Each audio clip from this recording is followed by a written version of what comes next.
Before I get started on the video, I'd like to ask you guys to go ahead and hit the bell icon next to the subscribe button and hit the notification checkbox. That way you guys don't miss any future uploads from me and you become part of the notification squad. With that being said, I hope you guys enjoy the video.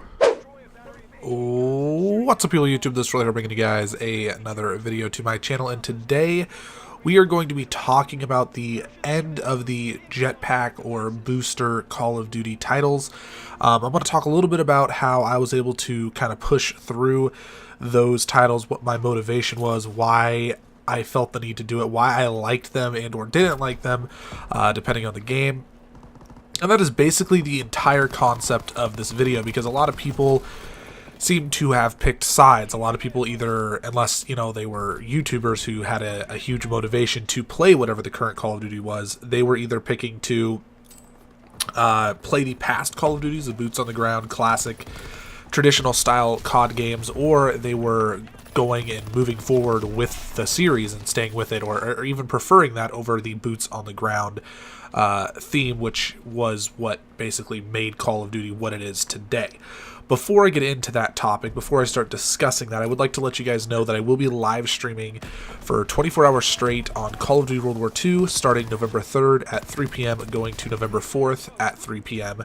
Central Standard Time. If you guys would like to tune in and watch, my Twitch link will be down in the description below, and I hope you guys are there. Now, moving into the actual video itself. So, basically when Advanced Warfare was coming out, I was super excited for the release of the game. Now, obviously, Advanced Warfare coming out was something that was like a fresh of breath air for the Call of Duty community, because we had just gotten through Call of Duty Ghosts, which is arguably one of the worst Call of Duty titles to date.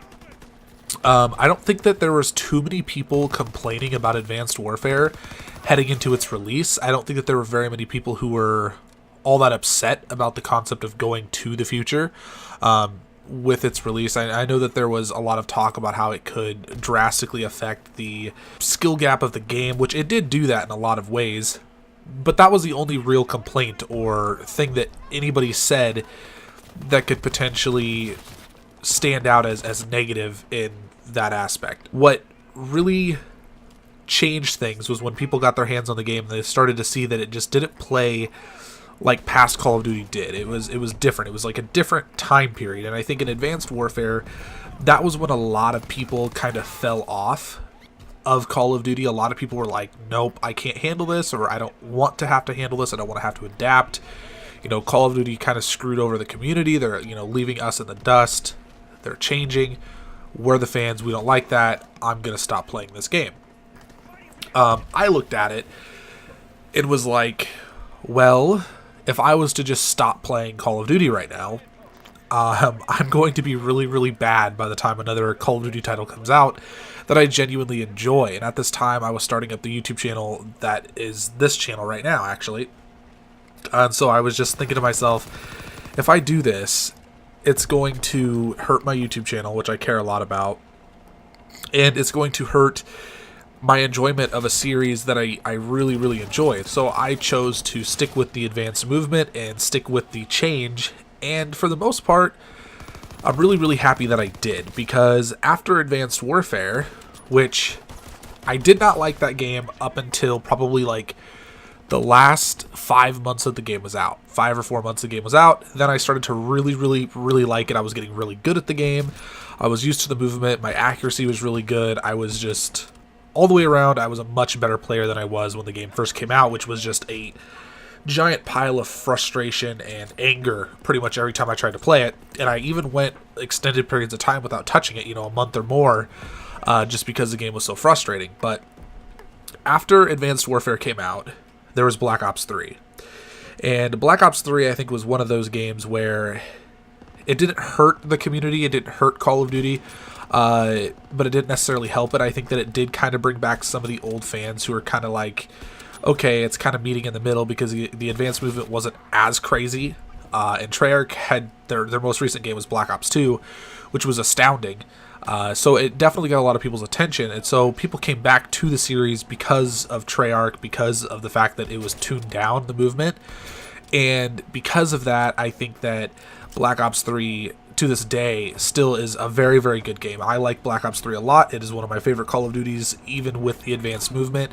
And me sticking to Advanced Warfare and sticking to that advanced movement really, really showed in Black Ops 3. It really showed that I was able to have that accuracy that a lot of the people who used to only play boots on the ground and they decided they didn't want to continue with Advanced Warfare were like, you know, they couldn't handle it. They couldn't handle the movement, the having to aim while in the air and stuff like that. And then that pushed them even farther away because they would do bad. And before when they played Call of Duty on boots on the ground, they wouldn't do bad. So they're just frustrated all the way around, and it makes them not want to play. Thankfully, that would have been me if it wasn't for the fact that I stuck to it and I kept playing. Fast forward through Black Ops 3, which was, you know, a really good year for me, my channel, things like that. It was a good year.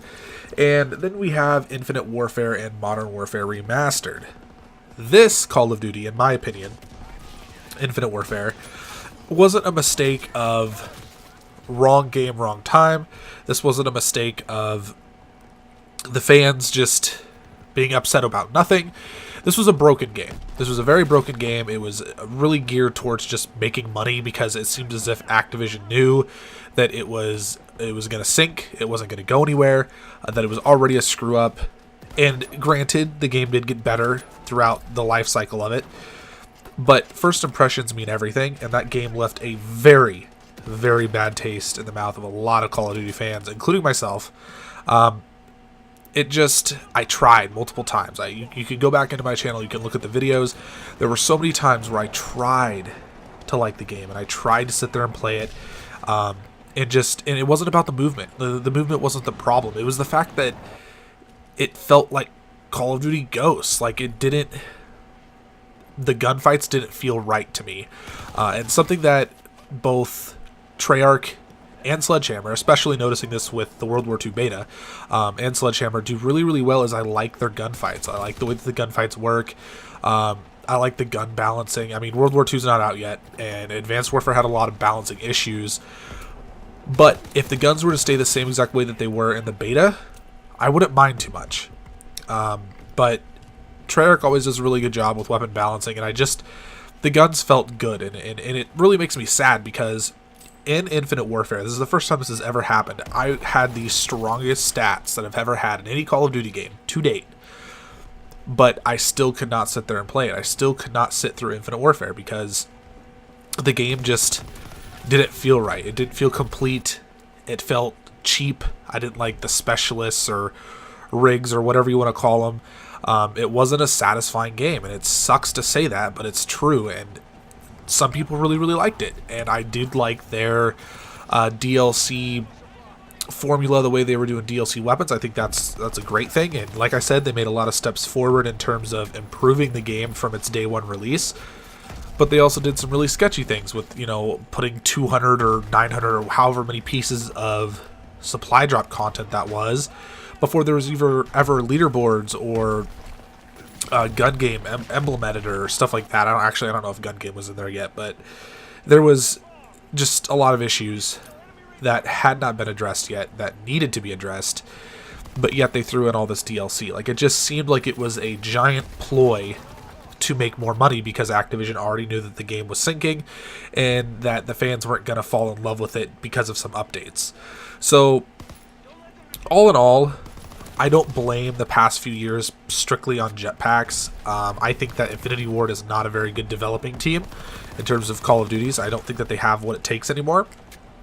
I would like to see Raven Software or somebody else step up to the plate and take their position, honestly, because Call of Duty Ghosts was a flop. Some people would argue that Modern Warfare 3 was not a good Call of Duty because that was not the original Infinity Ward team either.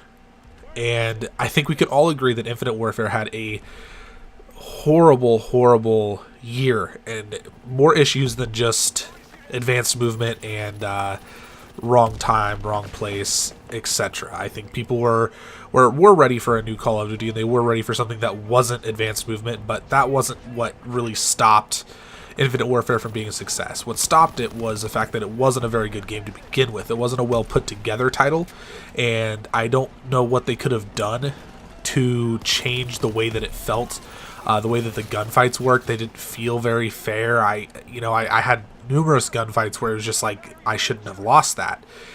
And I don't know if you have ever watched past videos that I've made, but if you have, you will notice that I'm not usually one to complain when I die. I'm not somebody who pushes an excuse off on the game itself. There's usually an explanation for why I died. Either I wasn't paying attention, or that person just genuinely was better than me in that gunfight, etc. In Infinite Warfare and Call of Duty Ghosts, there are so many instances where it feels like there was nothing I could have done to prevent that, and it wasn't just because the other player was better than me. It felt a lot like connection issues, gun balancing issues, just things like that. And that's ultimately what killed Infinite Warfare for me. I have not played Infinite Warfare. I couldn't even tell you how long. It's probably been 6 months at this point, and I will not be going back. I will not be touching that game ever again. There's no way.